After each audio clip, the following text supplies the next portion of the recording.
Oh, that's me playing, isn't it?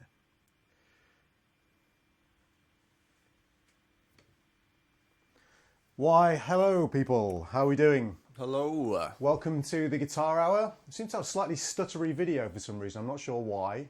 Maybe that'll sort itself out. Fingers crossed. We shall see. Dan, just say something for me.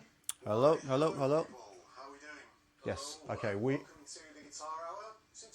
All right. That's all working. That's good. Sorry about the stuttery video, guys. I've got no idea why that is. I think it's probably got something to do with my Mac just having major issues at the moment because I'm still using the old Mac for streaming because it's set up for it, and it's quite complex to set this Twitch streaming up. So I'm not sure why the video is actually working quite badly at the moment, but you can still hear us, I guess, so that's all good. So welcome back. Thank you for joining us. We've got about 10, 11 people watching at the moment. Hopefully we'll get a few more along the way. And maybe the video quality will sort itself out. We shall see. Can you guys just tell me in the stream, are you guys getting quite choppy video? Just mention, say something in the chat if the video is quite choppy, because I've got a feeling it is. Just let me know, guys. I know there's a bit of a delay, but just let me know what it's doing. Somebody type something into the chat, and if it is a bit choppy, I might try and sort it out. I'm not sure yet. We shall see. I'm not sure why it's doing that. Yes, pretty choppy. Okay, sorry about that, guys. Let me have a quick look at my settings. Just give me a second, because I'd like to sort that out if I can before we get going. So bear with me.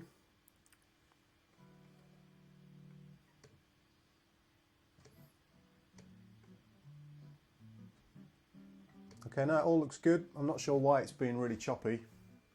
We might have to live with it, I'm afraid, guys. Sorry about that. But you can still hear us, so I guess that's all good. Okay, so for today's show, with some technical issues, we've basically got quite an interesting topic. We're going to talk a lot about practice. So our whole thing today is going to be, in actual fact, I'm going to let Dan talk about this because Dan's come up with this. What are you calling it, Dan? Oh, we're going with that? Yeah, okay, well, we might as well go with that. We're going with Guitar PG. Guitar PG. That's not guitar parental guidance. It's more bouncing off the notion of how you rank up if you're playing any RPG games. Which sounds ridiculous, but when you think about it, I kind of have this image of practicing different things and putting them into little sort of boxes and having little offshoots of those, like little units. Like, did you ever play? Is it Final Fantasy X? Which one had like the sphere grid thing? Final Fantasy 13 was another one. 13. I had the Crystarium. So you got all these little, offshoots, and then that leads to something else. But you can't learn that until you've learnt this. Yeah. It's kind of that kind of thing, really. Like, say say major 7 chords would be, a unit, and then you'd learn them, and then you'd learn what you could play over them. But then something else would come on to the top, and then just sort of chopping it up like that. Constantly building up your skills. So what we're going to do is we're going to divide guitar playing into various different sections. You guys have probably come across this before. So we've got a few written down here. We've got aural skills, fretboard knowledge, technique, improvisational technique, which is a little bit different. And again, if you're just joining us, guys, I'm sorry for the choppy video. I really don't know why it's actually being choppy, but hopefully the audio is okay. Give us a shout if the audio is fine. I'm pretty sure it is. So yeah, we've got aural technique or aural training, fretboard knowledge, technique in itself, so actual physical technique, improvisational technique, because as we'll find that's quite different, harmony and theory and their application. There's tons of these different things, but those are the ones we're going to try and deal with, and we're going to talk about how we practice those things, demonstrate a few practice techniques that we use, and the whole point of this is, we've been chatting about this quite a bit, the whole point of this is to give you guys an insight. This is live. It's not meant to be this kind of pre-recorded, very slick, as you can see, because today it's really choppy for some reason. Sometimes these technical things happen. I've got no idea why. So long as the audio is good, that's all that matters. Yeah, so, just coming up with ways of practicing things, but because it's live, we kind of we don't intend, but we're going to make mistakes. That's kind of the way it goes. That's the whole point of, you sort of intentionally tripping yourself up for practice in the goal of getting better. Because it's really easy to sit there and play stuff that you already know how to play, because you already know how to play it. That's quite obvious. But Yeah. to sit there and play stuff that you really can't play and slog through, stuff that might be either technically demanding or harmonically demanding or, fretboard knowledge, that kind of stuff, is really quite draining. Yeah, absolutely. It's like, I think it was Steve Morse who said, don't practice what you can already do, practice the things that you can't do, and then you'll get better. And it's kind of an obvious thing to say, but it makes a lot of sense. If you practice things that you can't do, you're inevitably going to get better. Whereas if you sit noodling on the stuff you can already do, and it's a really obvious statement, but I think it's quite important, because as guitar players, we tend to sit and noodle around. I'm guilty of it all the time. It's worse once you, if you don't know anything, it's very obvious where the next thing is, because you don't know anything. It might be, right, I'm going to learn a D chord or something. Yeah. So you know that, then it's like, right, I'm going to learn a few more other chords. But once you already know how to play quite a lot of stuff, you're your own worst distraction. Because you can just go off and just play a load of stuff. Yeah, and you can play something that sounds Yeah, like you can already, you can just distract yourself and play stuff you can already play and just sort of noodle away, whereas it's much more difficult to go, right, I'm just going to do that one thing and just do that for however long it takes and be really disciplined with it. I've just started, I was saying to you, just started doing the kind of the fretboard knowledge thing again, because I've not done it in a long time. Just sort of practicing your fretboard knowledge. Yeah, it's kind of slipping a little bit, and some chords I'm better at than others. So I've just been concentrating on minor 7, flat 5 chords, and just trying to just do that, and just really just sort of like play a chord shape, go through each of the notes in the arpeggio, and sort of say to myself which interval it is, then do the scale, but doing the same thing. So let's talk about how you do that. Let's talk about how you visualize it, because I know how I visualize it. I always think from the root note, and then I look at where the intervals are. Yeah, Is that how you're thinking about it? Yeah, everything's from the root note. And do you think of, like, say if I was going to play that arpeggio, if I was going to play a C minor 7 flat 5 arpeggio from here, do you think of a large shape? If you maybe... Yeah. Do you think of that much information, or do you just think of an octave at a time? I kind of just try and find all the notes within that one position. Right, and so know a region the interval. of the neck, basically. Yeah, kind of cage system, but I've never really. All right. I've never really done it that disciplined. That specific, like position. Yeah, one, yeah. position I've never done that. three. That is the like I've never gone, right, that's the C position, that's the A position. Got you. Yeah. I've never really done that. But then with the scale, it's what I try not to do is to go, right, well, that, you can look at this as a chord 7. And then go, right, well, I know my major scale really well. So the major scale starts a semitone higher. That kind of 2-step process. Yeah, which it works, and you get the notes right, but it's not really good for you in the long run. Do you know what I mean? You can quite easily go like that and then go, right, that's easy, that's the same as... I know a lot of people think that way. They tend to find and if you think this way, there's nothing wrong with it, guys. It's a good, you can add on to this information. And again, if you're just joining us, guys, I'm sorry about how choppy the stream is. I have no idea why. I've changed nothing about the way this is working. And today we've got a really choppy stream. I have no idea why, so apologies. But yeah, I mean, I never really understood that whole thing of this is the 7 chord, so I'll find the parent major scale. Yeah, is that the parental? I don't know what the parental... Is it parental modal concept thing? I think you find a lot more people doing it with melodic minor, because once they've learnt all the major scale modes, they've gone through that process. They find it daunting to have to go through the same process again with the melodic minor modes. So learn another 7 modes. So the easiest thing to do is to, say if you're going to play A flat Lydian dominant, is to think about, okay, well, the parent melodic minor is E flat melodic minor, and learn one scale shape. Yeah, that's quite. I've never done that. There are a lot of jazz guys that do that, though, aren't Loads, they? That's in the Emily Remler. The second was the second one, Latin improvisation. Well, Pat Martino thinks in that way. There's loads of, not necessarily just that way, but there's lots of jazz guitar or jazz musicians who think in that way, but I've never been able to do it. I like to think from the root notes. So your whole visualization process is based on root notes, is it?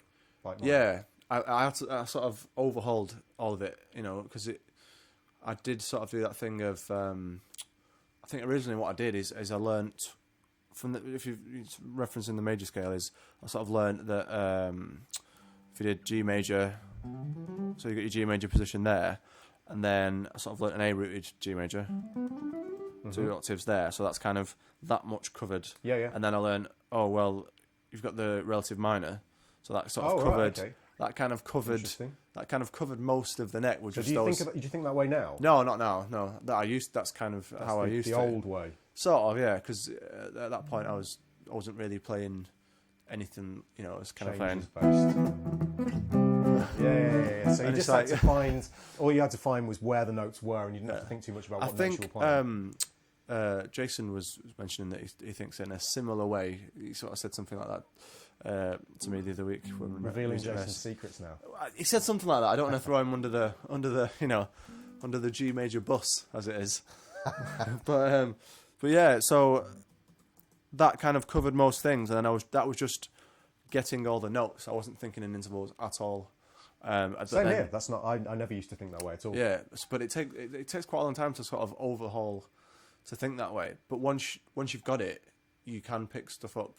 Yeah, I mean, easier. I remember spending a huge amount of time, like my practice regime, if you like, for a while. Seeing as we're talking about practicing stuff now, let's start with fretboard knowledge, seeing as that's what we're on. If I was going to play over changes, for instance, and don't think of this so much as a lesson, because I'm not revealing any big secrets here. It's not something I plan on doing a big lesson series on or anything, but little tips for like how you can practice either kind of standards, or you can practice chord progression, playing over chord progressions, even stuff that's just in one key.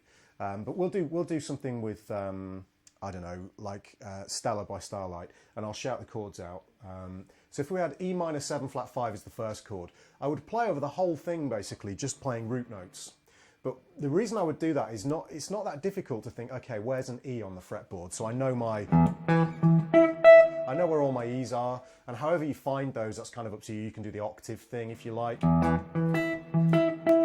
However you find those, make sure you know where the notes are on the fretboard. Obviously, that's really important. But I would try and play it in a really efficient way. And I don't know if you've been through this process or you did this process, but say for Stella, first chord is E minor 7 flat 5, so I'll play an E. And I'd find it in quite a specific point of the guitar. Let's say I started on the 9th fret of the G string. The next chord is A7 altered, okay, so I'd find an A, but I'd find the nearest A, and I'd try and visualize it as quickly as possible. So I wouldn't try and, because I'm on the G string, I wouldn't try and visualize it on, say, the low E, and then work my way up in octaves to find the nearest A. I'd try and get the quickest process I could to find the nearest A. So I'd do a lot of work trying to find, where the actual nearest root note is. So E is here at the 9th fret. Thank you very much, Dan. And then I will play the A for the A7 altered. This is really super simple initially, but it's going to become more complex soon. The next chord is C minor 7, so I try and find the nearest C. And again, I try and find it as quickly as possible. Sorry for the buzz on my guitar. So I'd find the C at the 10th fret of the D string. Next chord is F7, so I'd find the F, and I'd find that at the 10th fret of the G string. And this process might take, I've done this with students before. I don't know if Boo's watching, but I remember doing this with a good friend of mine, Boo, who won the competition last week, which wasn't fixed, I promise. And it's actually more complex than it seems to do this. Say if you've got this kind of tempo for Stella.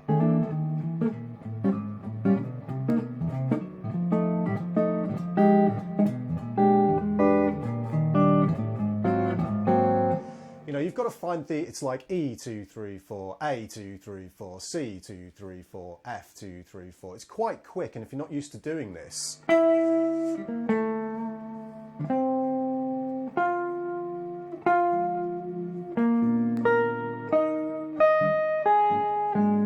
so on and so forth, trying to find those root notes.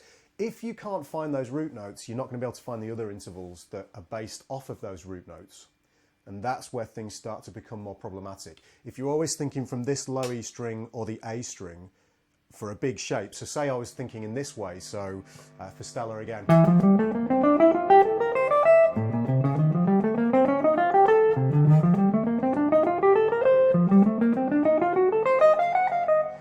There's too much information for me to keep track of. So it's root note, root note, root note, root note, root note, and then where are the other intervals around it? So now when we get into the proper practice side of things, and this is where I'm going to ask if you ever did this as well. Right.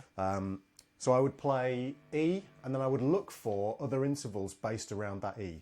So I know the formula of the chord, and in minor 7 flat 5, apologies to guys who are not sure about this stuff, I would play 1, flat 3, flat 5, flat 7, or I would think those intervals.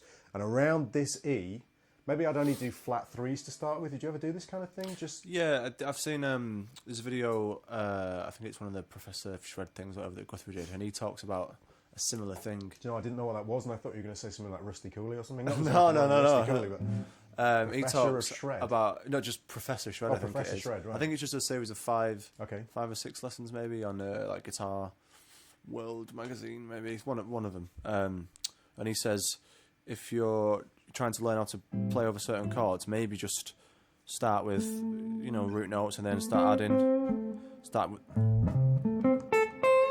Absolutely. So Dan's just doing the root and the flat 3 there for an A. Yeah, I'm you just presuming you're thinking yeah, of yeah, 7. yeah. And then he says maybe try and add maybe add the other notes of the arpeggio and try and play with those, and then maybe add the 7th, and then maybe after that add the colour tone, like maybe the 6th or something. And by the time you've done that, if you're someone that usually thinks in scales, by the time you've done that, there's only 1, 2 notes that actually finish the scale anyway. Yeah. So you've thought in a more, I don't want to say musical way, but you're more in the chord. Linear way. Yeah, you're more in the chord than more thinking of either maybe if you do the 3-note per string thing or something like that. You're more thinking, more harmonic and maybe musical way than if you're just going off finger patterns. I think the reason a lot of guitar players, and again this comes back to the way you practice, and this is why we're sort of thinking this as an RPG style thing. Like if you're into RPGs, like I play the Dark Souls series, and you level up your character depending on the stats that you want in order to get better with certain. This is so geeky, but this is the way I am. It's just the way we are. Nerd fest.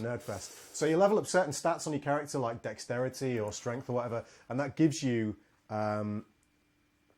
Actually, guys, so I think Danny, Disneyland 99, you need better internet. I don't know why it's doing this, I'm afraid. Normally, this is absolutely fine, this stream, but today, for some reason, it's not working. I have an 80 megabyte or 80 megabit connection, so it's not the speed of the internet. I have no idea what's going on. Sorry, guys. So choppy video, but the sound's fine. So sorry about that. I don't know. I don't want to stop the stream and try and spend half an hour sorting it out, seeing as you guys are already here. But yeah, you spend a while leveling up the different stats of your character, and it's the same thing with guitar playing or music in general. You basically spend as much time as you want on certain stats of your playing, one of which is fretboard knowledge. But within fretboard knowledge, you can, if you like, level up certain areas of your fretboard knowledge in certain ways. So let's say you're a guitar player who thinks primarily in scales, like Dan was mentioning or referring to earlier on. That's not necessarily going to help you in a big way when you start to play over changes. But if you're playing in one static area, like if Dan gives me, can you give me like an A Dorian kind of groove? Yeah. Just something kind of funky.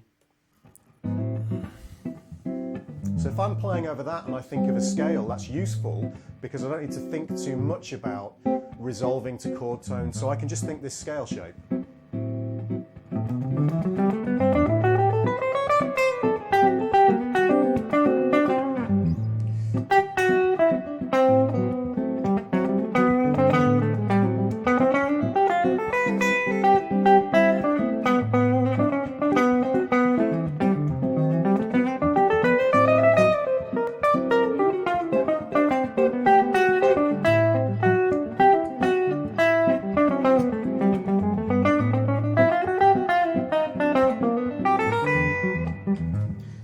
Primarily, all of that I was playing was based around thinking about the A Dorian sort of position, if you like, that fifth position shape across all 6 strings. And sometimes, I don't know if you find this, but my brain reverts back to that if I have to play on a static groove sometimes. I'll always be aware of what interval I'm on. Yeah. And obviously I'm adding a lot of chromaticism in there as well, but I can see this. Yeah. That shape is very useful, if you like the minor pentatonic kind of thing. Yeah. But you can level up, if you like. We keep using this kind of RPG analogy because it works. It's a good analogy. You can level up in a different way. I like that. They will send someone out to fix it. They're going to fix the stream. I'm so sorry, guys. I'll make sure it doesn't do this next time. But we might as well continue. Yeah, so many chromatic runs. That's the other thing. That's another level of fretboard and aural skill. That's kind of a level, that you add on top again. But in terms of the way you think, if you think of, you might level up your scale ability in terms of being able to see scales, and then of course you've got to level up the phrasing side of things. So you might practice that separately. But then another thing that you might have leveled up is your ability to see intervals and your ability to practice intervals. So you might practice the same idea. We'll have the same groove now, but I'm going to think in terms of intervals. So I'll probably play slightly differently. There'll be less kind of chromatic runs. And I'm going to visualize everything around this A at the 7th fret of the D string. But I'm going to be very specifically thinking, okay, so root, flat 7, root, flat 3, 9, 4, 1, 5, flat 7, 13 or 6, 9, 5, so on and so forth. So this time I'm much more aware intervallically of what I'm playing. So can we have the same groove again? Yeah.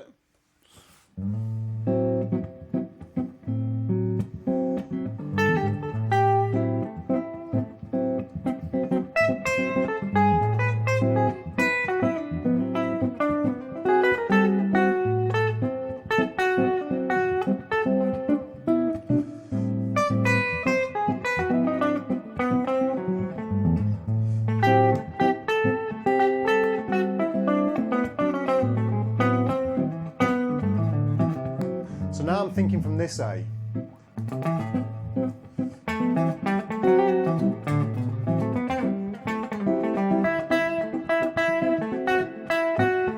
Now from this A. Now from this A. Now from the A at the 12th fret of the A string.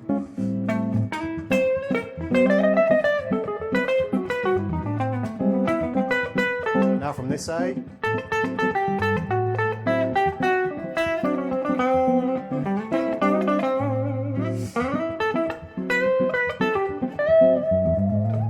There was a request in the chat for me to do a bend, because I never bend strings apparently. So that way I'm more involved kind of intervallically with what I'm playing as opposed to just thinking a scale shape. And that comes in extremely useful if you think again in terms of levels of things. When you're playing over changes, so when you're playing over standards and stuff, being like the microcosm of where root notes are and where intervals are on the fretboard is much, much more useful. And Dan and I are going to do a thing later on where we play over, we're going to show you one of the ways that we work on fretboard knowledge where I'll load up Stella. Yeah. And one of the ways in which we can, we work on fretboard knowledge and also time feel as well. Let me remove my screensaver again. I really need to turn that off. The gauntlet. The gauntlet. Best bend is a -6 to flat 7 in Dorian. Nice. Okay, cool. Thank you for that. That's awesome. Yeah, so that's, the way I think about fretboard knowledge kind of split into two chunks, really. Do you have anything else to add to that, maybe? I don't know if you probably think fairly similar to me, I guess. Yeah, it's like I was saying before, it definitely takes a while to get it down, but in the long run, it's massively rewarding when you get it. And it's the interval thing. Yeah, the interval thing, and it's really good for if you ever try and learn another instrument as well. So I play a bit of lap steel in the band, and that is kind of what intervals am I on, and then where are the other ones in relation to that. Mm-hmm. And if I didn't think that way, it'd probably take me a lot longer to pick it up because I'd be coming at it. Sense. Yeah. Because it's like, right, well, the way it works is it's in a tuning of a 6 tuning, so the chord is there. Where the sounds like a nightmare to me. Where are the root notes? So then if you know that's the root note there, right, well, there's a flat 7 there, or... Yeah, you can see it because there's a minor third there. Is this on a single string, or if you're dealing with... Well, that's the other thing, to see where the intervals are in that tuning now? Sort of, yeah. So what's the tuning again? Hey. Welcome to the stream, Andrew K. Legato.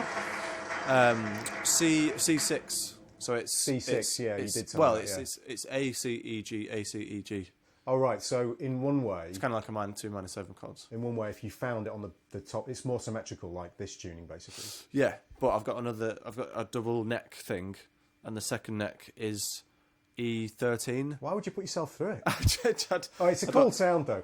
For anyone who missed it, Dan's talking about, well, what do you call it? It's not a pedal steel. No, it's lap a lap steel. steel. Yeah, lap steel. No pedals. So it's... But there's another issue with that, because you can only play... You've got straight lines, yeah. Or you can do the Brett Garsed. Yeah, you can do the... I call it the Brett Garsed thing. He's never played laps. Well, maybe he has, but that's the way. They call them slants. Yeah. Slants, right? So you can do that. Right. But yeah, it's kind of like, right, if that's you sort of get this sort of visual map of, right, that's where the root note is. So if that's the 5th or whatever, so that means go that way for this or that way for that. Right. And it is useful, and you can pick stuff up quicker. But it is that relationship between the strings as well is. If you were starting again from what we're saying about the the -7 thing is if you do find the root note, learn the relationship between the root and then the flat 3 on the next string, and then learn it on the same string. Because unlike the guitar, where an interval a flat 3 interval, unless you get to between the G and the B. Yeah. It changes as you go between strings on that, because the Yeah. intervals between the strings are different, which is where the nightmare for me comes in. It's a little bit like if you guys have ever tried to tune a guitar to dadgad or something, and then you try and improvise. Like, if you just kind of come up with some strumming things, you can come up with some cool sounds, because you can just there's a liberating thing to it, just putting your fingers down. But even then, I've tried sound. doing that, and it's kind of, you sort of learn where all the Ds are, because you're probably going to play in some kind of D. Yeah. Because it's you've got that drone going on. The key, yeah. Yeah. So then you just kind of find where the Ds are, find the octaves, and end up kind of That's where the interval part of my brain starts to switch off, and I have to think in shapes again. So it reverts you back.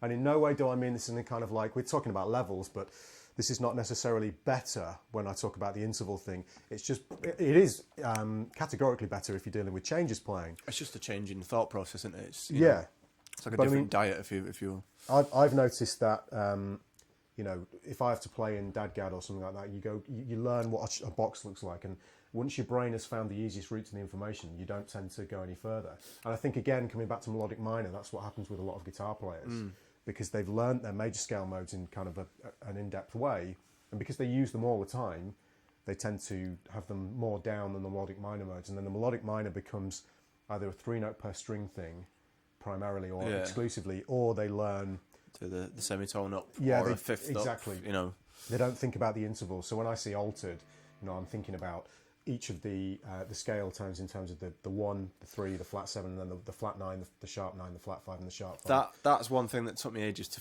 fix, because I did, it's a lot. I mean, it depends what you're trying to do, but it's a lot easier to go, right, if I've got some kind of A altered, it's a lot easier to go up one and then. Absolutely. Because again, it's the quickest route to the information. Yeah. Because you already know, most people will start with that. But I'm finding it a lot easier to visualise a minor chord than that, which is fine now.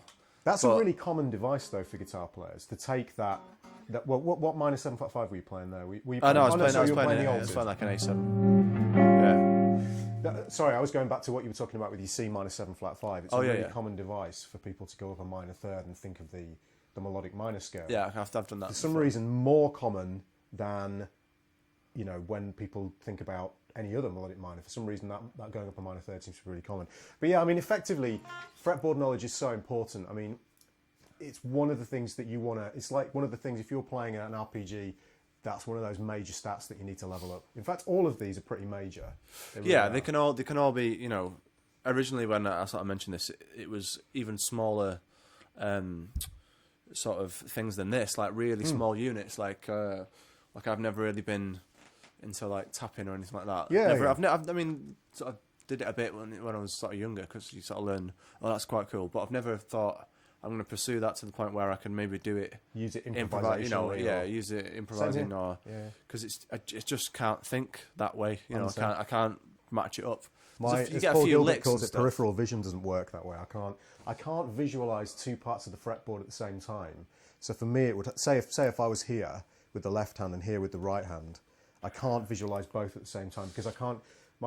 Maybe my brain's defective, but I can't. I know what you mean. It's like trying to look left and right at the same time. Which would mean I'd have to learn patterns, and I'm not happy if I have to learn patterns. Yeah. I want to be, and I'm assuming you're the same. You want to be free with it. There are guys who are amazing at that kind of. Like Daniel Guittardo, look at the way he can improvise with the left and the right hand together. Stanley Jordan is just an amazing example of somebody who's capable of fully improvising with both hands and on a piano at the same time. It's just ridiculous.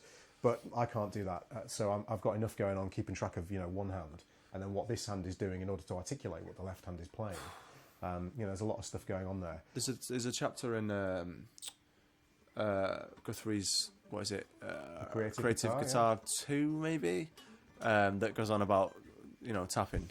I think it's like the 8-finger tapping section or something, and he's talking about you playing one pentatonic box with this hand, and then you're tapping another one with this hand, and it's so I can visualize. I can get that, because if I've got and then it's not difficult to kind of see those two boxes. You get the sort of Jennifer Batten thing going on, that but what I'm not doing at that point is I'm not thinking intervallically anymore. Yeah. That's where, again, that part of the brain, like we're probably going to spend the entire hour talking about fretboard knowledge at this rate. But that's all right. I then start to look at, okay, well, here's a pattern. So, Yeah. and I might practice that until I can get it. But that only allows me, and again, there's nothing wrong with this, but that only allows me this. Yeah, it's that one thing that... That allows me to do that, and then to get out of that is quite difficult unless I start.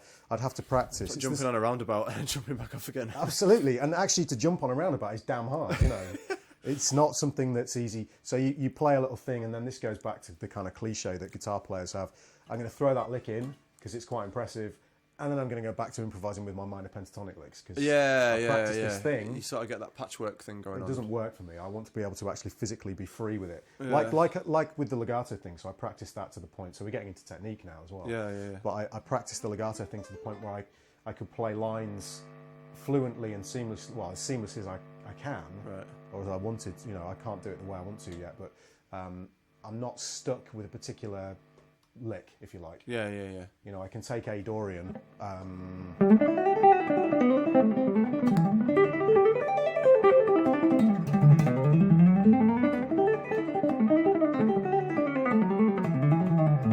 And it's not like I'm not tripping up over my fingers. Right.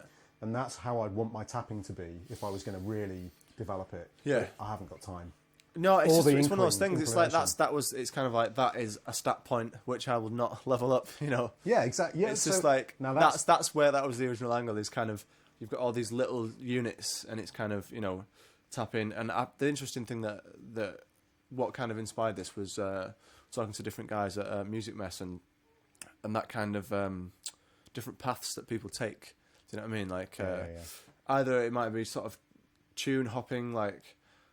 I said, like, everyone might know how to play the riff to Enter Sandman or something, and then they go from there, and then they sort of, that guy might go over to the Vi side of things, and then another guy might go over to Clapton or something, and you sort of learn these different little you upgrade these different stat points between you, and then that's what makes everyone completely unique, though. Yeah, I find it really interesting because there's a lot of times you speak to people and you might be completely different players now, but you might have found that in the past you've done the same journey to some extent, but one guy's gone this way and one guy's gone this way.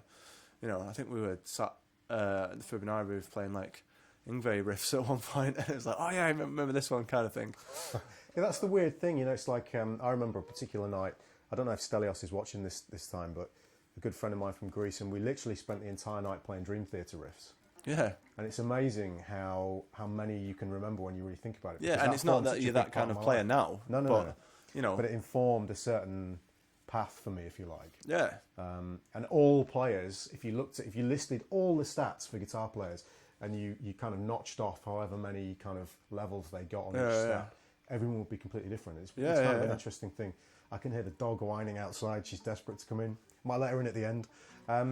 But yeah, I mean, there's all sorts of things. So like oral training, for instance. I mean, we were trying this earlier on. Like oral training is one of those things that whenever I practice my, training my ears or whatever, I don't do it anywhere near as much as I should do these days, but I find every aspect of my playing gets better. So again, that would be one of those things that if you were playing an RPG, like a guitar PG, you would level that up really high because that's going to be one of those massively useful stats. And we can show you now here's where this kind of thing can turn into car crash Twitch territory, because effectively this can go so badly wrong that this could be hilarious. But the point is, it's kind of intended to be something that's so difficult, or not so difficult, but is very difficult and quite unpredictable. So it's not designed, and this is really important, you must bear this in mind, this is not designed to be a piece of performance-based music. This is designed to test and challenge your ears. And the way this works, some of you guys might have come across this before, is like one of us will play, you need another musician for this, you can do it on your own, but you primarily need another musician. One of us will play some random chords, and there have to be some constraints on this. So you can't just play literally like when I do this with some people, they just think of the weirdest chords they can play and they end up doing stuff like this. Just making shit up. And it's just, that's useless because in a real context, that's not doing anything for your ears. And whilst you could, if you sat down, you could figure out what scale fits with those chords. it's too difficult initially. So what we are going to do is we're basically going to have a few constraints, if you like. So we're going to be playing primarily major mode based chords. Yeah, I mean, we've done this a long time ago at a masterclass of yours, and it was just major 7 chords. You just stick to one and just play random, and then that's probably the best. If you're going to start, that's probably the best way of doing it. It's a good place to kick off. Yeah, absolutely. Because then we could do that first, maybe. Yeah, you can try that. Yeah, because then I mean, I don't know if you want to do it, and then we can talk about the difficulties with it and the angles that you're sort of going at it. You know what I mean? Because let me explain the idea for both guitar players. So before we actually do this, so say for instance, do you want to do the soloing or shall I do it? I'll just play some chords for the first one. All right, okay. So Dan's going to play some chords. He's given me the so I'm the guy who's going to be practicing my listening skills. And what I'm doing is I'm reacting to all the chords that Dan's playing, trying to play either a scale, initially maybe just a scale, or trying to play a melody over the top of his chords. But I'm not looking at the chords that he's playing, and I'm not trying to figure out what the chord is. I know it's going to be a major 7 chord now because we've agreed on that. Yeah. But he can play different inversions, so he might play C major 7 or even any of these chords will do. It depends on Dan's chord knowledge. So it's actually a good session for Dan to work on his chord knowledge. You know, he's going to level up that stat or whatever. But for me, what I'm going to try and do is improvise over the top of those. Now, I have to wait between each chord change because I don't know what he's going to play. It's not like reading a chart or knowing a chord sequence. So if I play a note just randomly at the beginning of each new chord, it could be wrong. Wrong notes in this instance are just as good as right notes. And the reason being, not for your ears to listen to and sound good, but because you have an inbuilt kind of response to the wrong notes, and you develop this kind of negative association with what those notes sound like over the chord, and eventually what will happen is your brain will start to, and your ears will start to avoid them. So this is not meant to be a perfect thing here. If I make some mistakes, and I will make some mistakes, that's perfectly normal. That's the whole point. It's the whole point of it. It's if I get really lucky, I might not make any mistakes. But it's supposed to be difficult enough that it's kind of freeing a little bit. You know? Absolutely. What you can do is you can get the person to tell you what the first chord is. I'm not going to get him to do that, but you can do if you want to. You can get him to tell you what the first chord is. The only thing you might find with the major scale is that, or with the major 7 chord, is that you've got this choice between major and Lydian. Some of you guys might know that the 4th degree of a major scale sounds really horrible against the chord. So some of you guys will want to put the sharp 4 in from Lydian, but that's a choice you have to make as you're kind of improvising. So Dan, if you just, I'm going to get Dan to play a groove, and each chord is going to last a reasonable amount of time, so I've got some time to kind of react to it. So I'm just going to let him set this up. So wish me luck.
Sometimes what you find is you can get totally thrown by this, can't you? Yeah. If you're not having a good day, like 90% of that was absolutely fine, and then suddenly you find that, like, your brain just that can't. cross between sort of instinct and overthinking. and yeah, and sort of too like being a guitar player and just letting your ears kind of go where they want.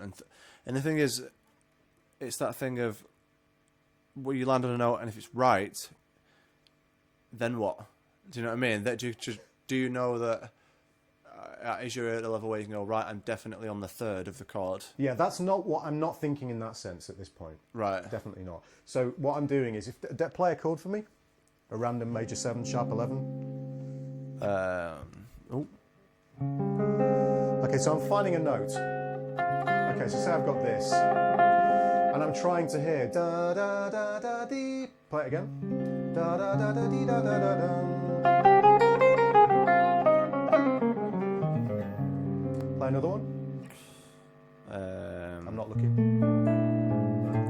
So now I've found ba da da da da da da da. Then another one.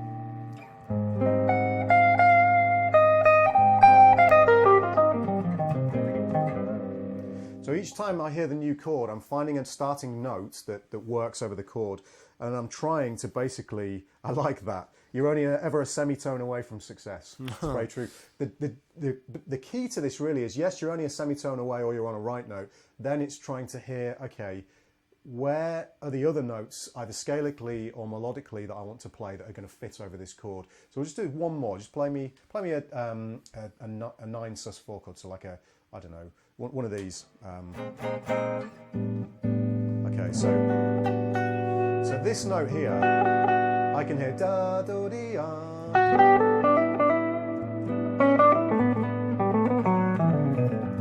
Play another one.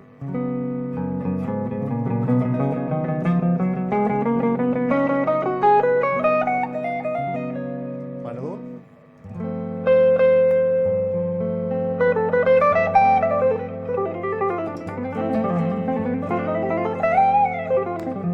And another.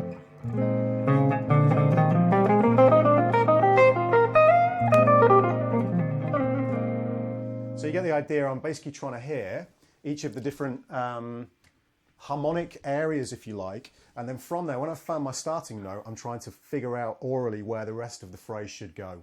And then if I can hear it and I can translate it onto the instrument, then you're in business, basically. So that's a great practice method for kind of oral training. There's loads of other ones: transcription, interval games, so learning like particular intervals. So play a note and then sing an interval, bam, bam, and try and listen to what it sounds like and try and get the sound of particular intervals into your head. That kind of stuff, the sort of listening side of things, I feel like can be a real kind of fight between what you know already or what you think you know. Yeah. And you have to sort of, like I was saying, trying to think, right, what am I on that sort of chord? And it's all a bit sort of, those kung fu movies where it's like, nope, sort of get away from that. You know what I mean? Do it the sort of, the Zen way or whatever. Well, basically using your ears. I mean, it's like we've talked about this before with when me and Martin have played together a lot, and if we're playing over something simple. So I'm trying to remember this Andy Timmons chord progression. This kind of electric gypsy. Sorry. That tune basically, I think it's like so it's D to A, then B minor to G. Now when I play over that stuff, I still try and think through all the chords. Right. Which is just bizarre. You just end up coming off worse, bizarrely. Yeah, even though I know that it's like... Yeah. I want to be able to hear. So if I was like... What was the next chord? A, so...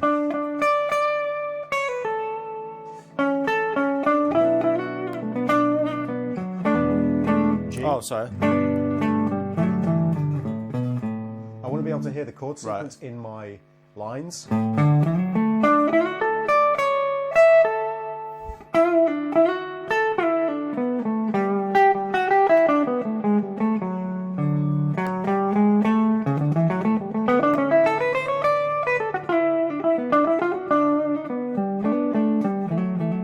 And you can hear the changes. Yeah.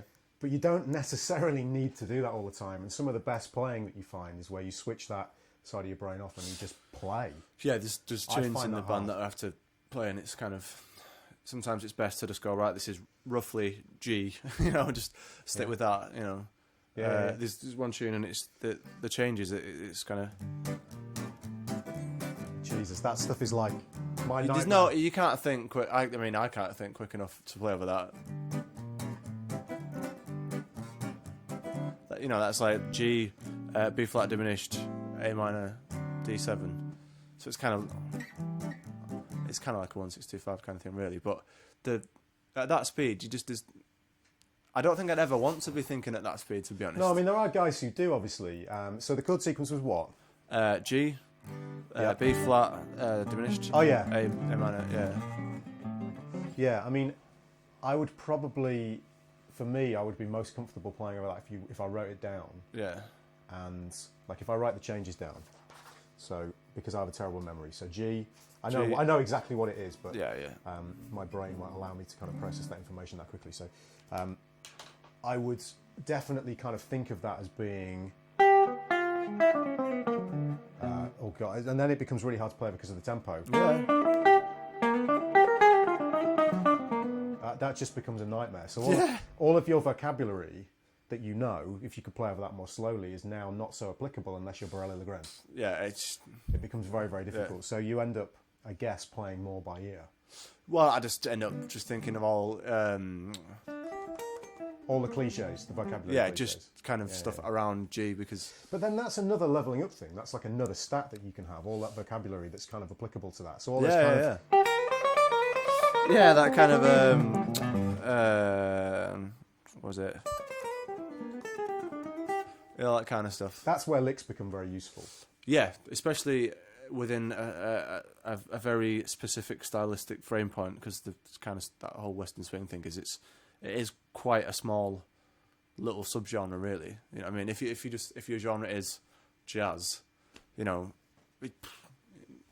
a tiny subset of jazz. Very sort of very tiny. But the vocabulary is good because it work. You can play it in different styles of jazz as well. I mean, we work in the kind of trad thing as well. Yeah, it's very listenable as well. So it's not like if you learn some really mad, intense lick that it's just going to make people sick. Well, I think the lick that you're doing at the end of today is basically one of. Is that right? Is it? Yeah. It's really simple. Yeah, harmonically, it's very simple. Mine's going to be completely different this time. No, it's not a jazz lick at all.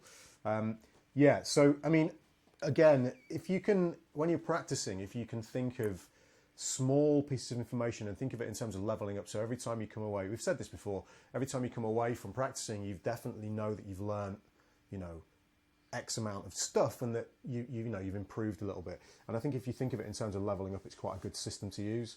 Again, same thing with technique, just practicing one specific element. So being like, when I practice my legato, I'll be hyper aware of even one specific finger, what it's doing in terms of, I like to keep all my fingers at the same position on the fretboard. So I'm using the tips of my fingers for everything. I'm not sort of like, I always use the analogy with students of mine with ballet dancers going up on point. And I think it's a common thing with legato players. That's weird. I tell my kids that when they're really? I'll have small kids I have to teach, and they end up playing notes really sort of flat like this. Yeah, the flat-fingered thing. And I sort of say to them, "Have you ever seen that thing where Michael Jackson, goes onto his toes?" Oh, you see, yours is infinitely cooler than mine. You have to put your that's sort of when they're playing a D chord and they play it like that, really flat.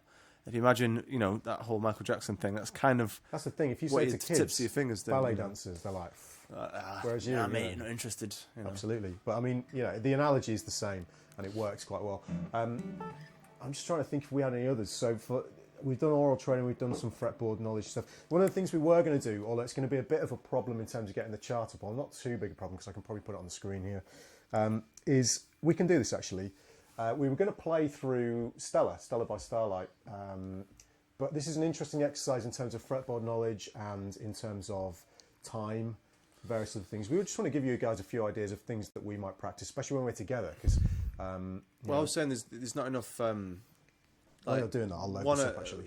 When I got to a certain level where I started thinking about changes playing and stuff like that, it's really nice to have someone else to practice with. For sure. Because the whole backing track thing is great, but it's not really that inspiring. And if you've got someone else, you're using multiple facets really.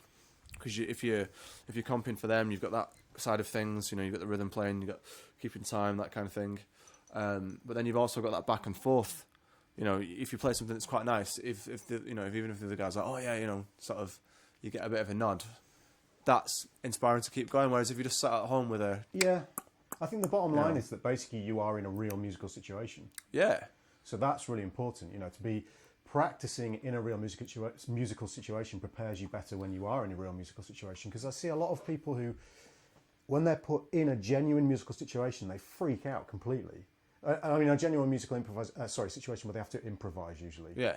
You know, if you're playing a set thing, it's not so terrifying because you know exactly what the parameters are. But something like this, basically, we've got the chart up here.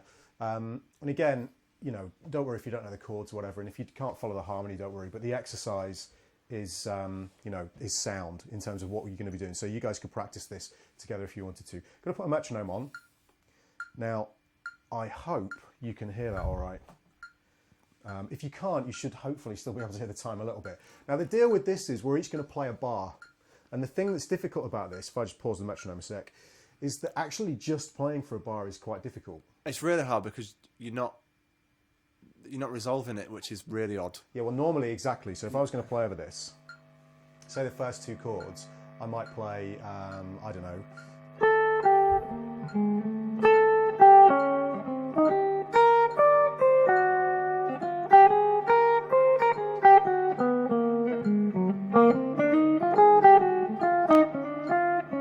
And you can hear the changes there because I'm resolving my ideas into each new chord. Now, we don't get the opportunity to do this on this particular exercise. No, you end up ending on like a really weird note. You end up, you know, you end up ending on a note that should resolve. Yeah. But because you're sort of bowing out before the next bar. Yeah. It's kind of interesting. Yeah, you're sort of imagining the resolution. But the other thing that's really interesting about this is you've got to keep your place within the harmony. Now, this isn't so bad when you're playing one bar at a time, but when we did this earlier on, it kind of got lost a little bit, didn't it? Yeah. It's not easy. It's not easy by any stretch. No, it's not an easy exercise, especially when you're this at higher tempos. We're at 140 BPM, and the metronome's on 2 and 4. I'll start. And again, this is practice, guys, remember. We haven't rehearsed this. It's not supposed to be... this is exactly what you should be doing. It's just stuff to trip you up. So we are going to make mistakes at this because this is not something we would do, you know, on a gig or whatever. It's like, meant to be practice. It's like being at the gym. And like any other practice, you can add parameters to this to make it more or less difficult depending on where you're at with this. So I'll play the first bar. So I'll count it in. 1, 2, 1, 2, 3, 4.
So that's kind of the idea. And then you could make it, you could actually make this really difficult by playing half a bar each.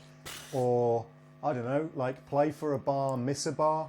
Play for a bar, miss a bar. If you can do this on your own, you might go, let me speed this up a little bit. Let's play 4 bars each, so we do 4s effectively, but we'll do it a little bit quicker. Right. Is that all right? Just put down on the spot here. Oh. Right, I'll play the first 4 bars. Okay. 1, 2, 2.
So on and so forth, okay?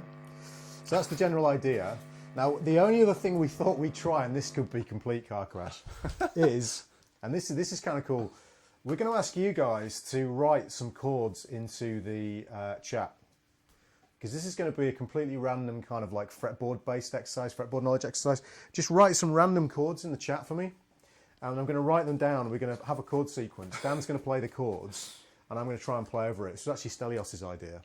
Now, we did want to do this with Band in a Box or with iReal B and stuff, but it's going to be too complicated, especially with the way the stream is going in terms of video quality at the moment. So just write some chords in the chat, guys, whatever you like. If you don't write any chords, we won't do this, obviously, but if you write some chords down, let's see what you guys come up with. And what's that? A5, brilliant. Yeah, good start. A nice power chord to start with.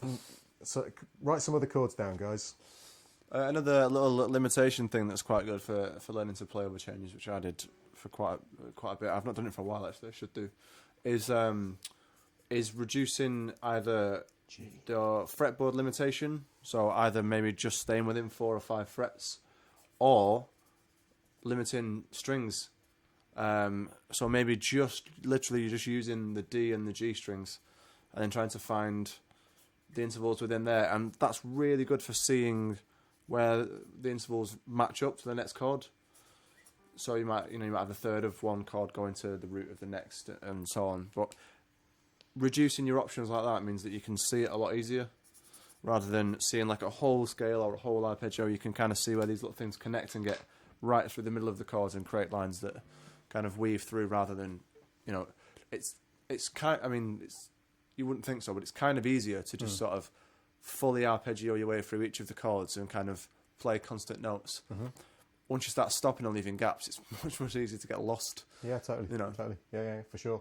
Adding the rhythmic theme in just makes it more complex. So we've got, this is what you guys wrote down. So the A5, right? If you play A5, there's just too much room for interpretation. So I've written A minor 7. A minor 7, E flat 6. We'll class that as 6/9. Yeah. C sharp minor 9. To G, should we do that? Who's that? Who goes there? Oh, guitar player girl, welcome to the stream. Thank you for following us. A girl in the stream. A girl in the stream, if it is a girl. So let's do that as G major 9. Okay. So G is G major 9, because again, G is a little bit kind of open. So let me change that to G major 9. D flat altered, D flat 7 altered. This is going to be the weirdest chord progression ever. B sharp minor 7. Why? Let's just write C in brackets. F minor major 7. Just cross out the B sharp. It's going to C sharp minor 9. Or C minor 9. C minor 9. F minor major 7, and then A minor 7 flat 5. What's the last one? A minor 7 flat 5. Okay. That's going to be weird going back to there. So should we put in the E7 at the end? Yeah. Just put an E7 in at the end. So you guys we'll do it as an altered, obviously. You guys have come up with this chord sequence. The only reason we're doing this is because we want to kind of show you about the fretboard knowledge kind of side of things, being able to play over a chord sequence at sight. And this is a pretty weird chord sequence. So what have we got? We've got...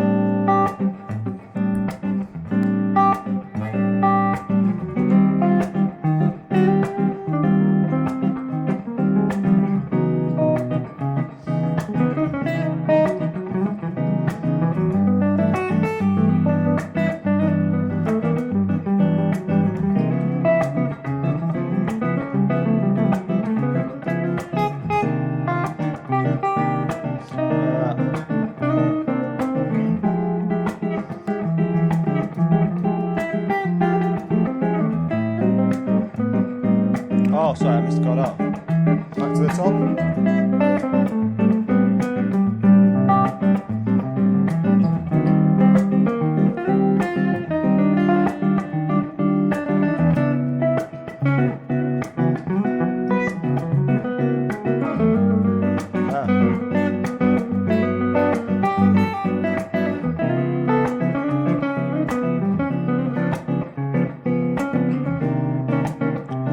C minor 9.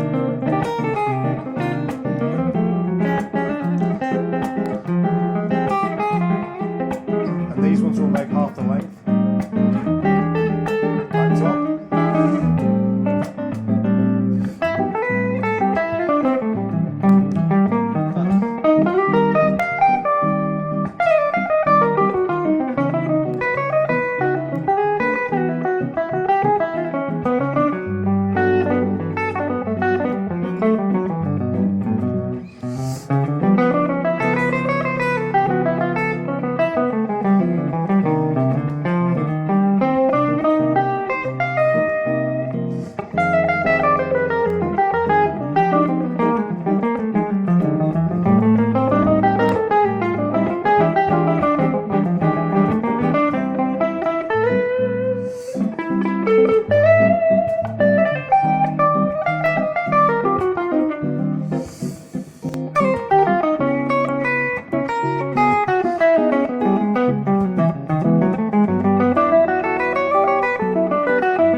You guys wrote a great chord progression. That's fantastic. And again, the point of that is to show you that with the right fretboard knowledge and leveling up that stat in your playing, if you like, you can play over anything at sight that someone else has just written out for you. It definitely helps if it's in someone else's handwriting. Yeah, no, well, that's one other thing. I mean, like, the other thing you find is everybody has a specific shorthand way of writing out like chords. Like a chord represents a specific scale or area. Yeah. And like my handwriting is different. And like, do you use triangles like that? Yeah. It's just because there's a lot of Like scribbles that as well. looks Like, like shit, doesn't it? It just looks like... For some reason, I kept thinking it was F sharp. I don't know why. Right. I think it's because it's F squiggle and then a word. And then a word, yeah, absolutely. But I mean, I've written those out really quickly. But if it's a chart, it's a different matter. If it's done on Sibelius or whatever. Or I mean, the point is that is literally just been scrolled down. Neither of us have seen what it is before, you know. We've been challenged to try it in 7/4, but we're not going to do it because we've run out of time. It's always one. It's always one. But we genuinely have actually run out of time. We've just got time for the licks, I guess. Oh yeah, forgot about that. So mine's actually really quick, so I'll probably do mine first if that's all right. Mine's something like one bar. Mine is essentially, because Dan's going to do another piece of vocabulary kind of thing, I want to show you a little concept, and it's something you guys, if you've been following my playing for a while, you'll know I do in my playing all the time. And it's based around playing a minor pentatonic scale in kind of like a more keyboard kind of way, so slightly wider intervals. And it's going to start, we'll do it in the key of D, so we'll do D minor pentatonic, so you can fit this over all sorts of things, but we'll do it over like a D minor 9 kind of vibe. And the lick slowly goes like this, and again it's more of a concept than a lick. It goes like this. Really simple, quite short, but if you play with the chord down, the D minor 9,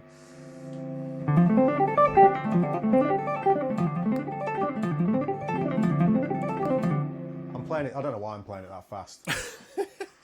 That's so stupid. But anyway, the idea is, this lick is based around a concept that some of you guys might be familiar with, which is 2 notes on one string, then 1 on the next, then 2, then 1, then 2.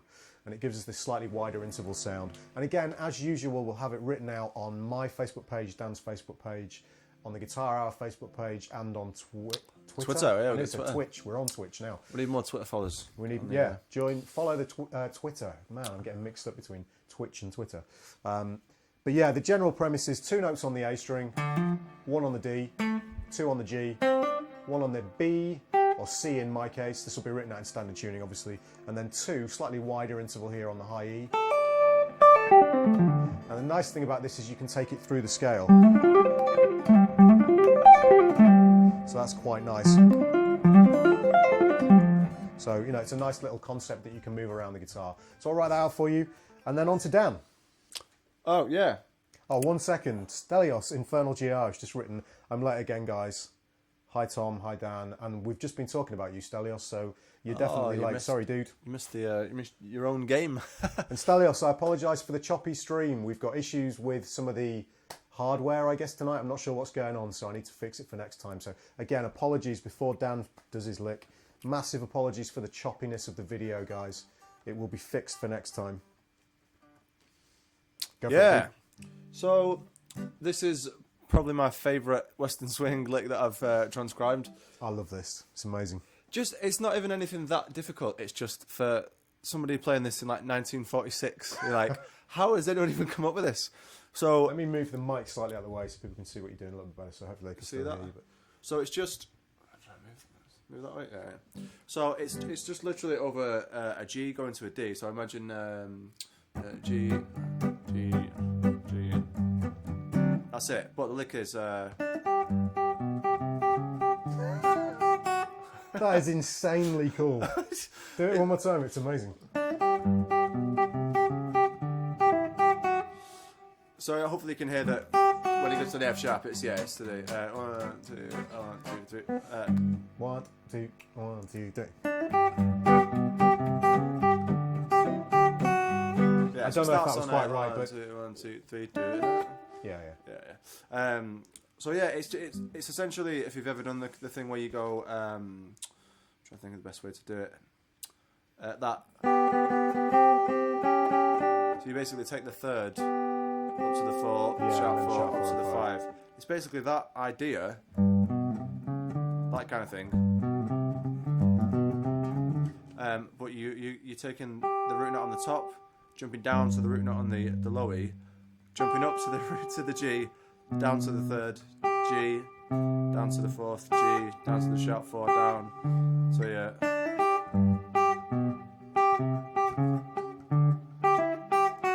You've had a request for the Muppet Show theme song now.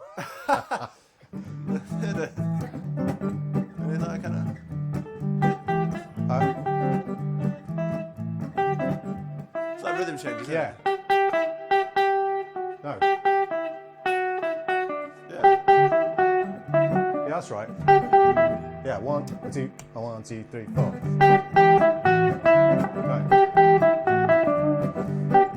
Right. Man, my brain's fried now after all of the oral training. There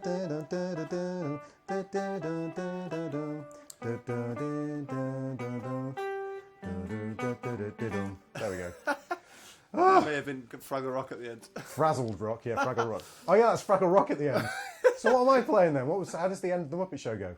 I thought that was right. It's I don't know. Who cares? It's the end of the guitar hour. So Yeah, but I'll get that tabbed out. It does it. What just happened, It's by the by Junior Bernard is the Junior guitar Bernard. player from Okay. Bob Wills and Texas Playboys.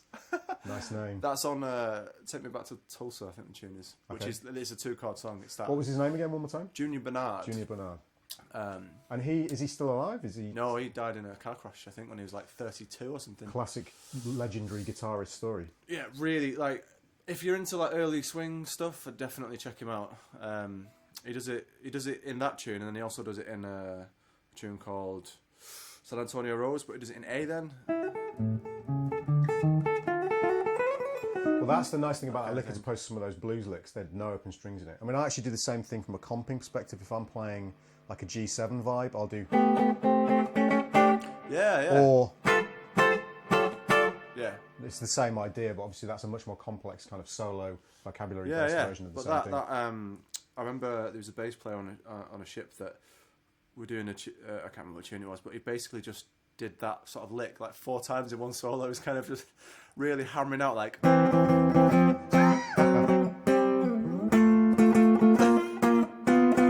You can't beat it. A good bit of vocabulary. It's awesome. Yeah. Awesome. All right. So I think that's it. Anything else you want to add? No, I think that's cool. That leaves us with tons of stuff for next time as well, because we've got quite more of a list here of stuff. So there's obviously the dealing with harmony and theory and dealing with technique in a bigger way, which we didn't sort of talk about.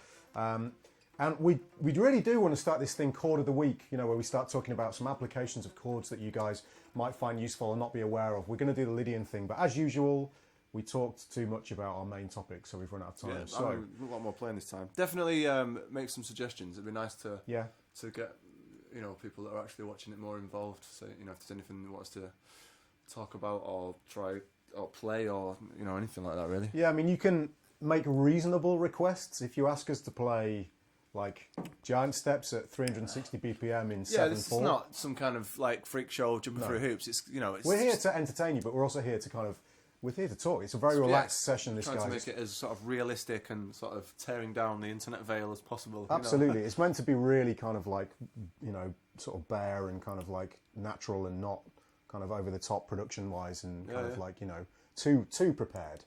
So but if you want us, you can make a few requests if you want us to play a standard or something, or if you want us to do a particular kind of show you an exercise or something, the way we practice something. Make some requests on the Twitter page, I guess, is probably Twitter, the best. Facebook, Yeah. or I guess it makes more sense if you do it on the actual guitar, our Facebook page, than sort of putting it on yours or mine or anything. Yeah, like that. definitely use. So it's just literally facebook.com and then /. Yeah, just look for the Guitar Hour. It's, it comes up if you type it in the search bar now, Yeah. because it's been on Facebook long Yeah. enough, so you'll be able to find it. All right, guys, thank you so much for watching, and stay in contact, and we will see you next time. Hopefully with, well, not hopefully, definitely with less choppy video. I apologise one more time. All right, guys, we shall see you very soon. Cheers.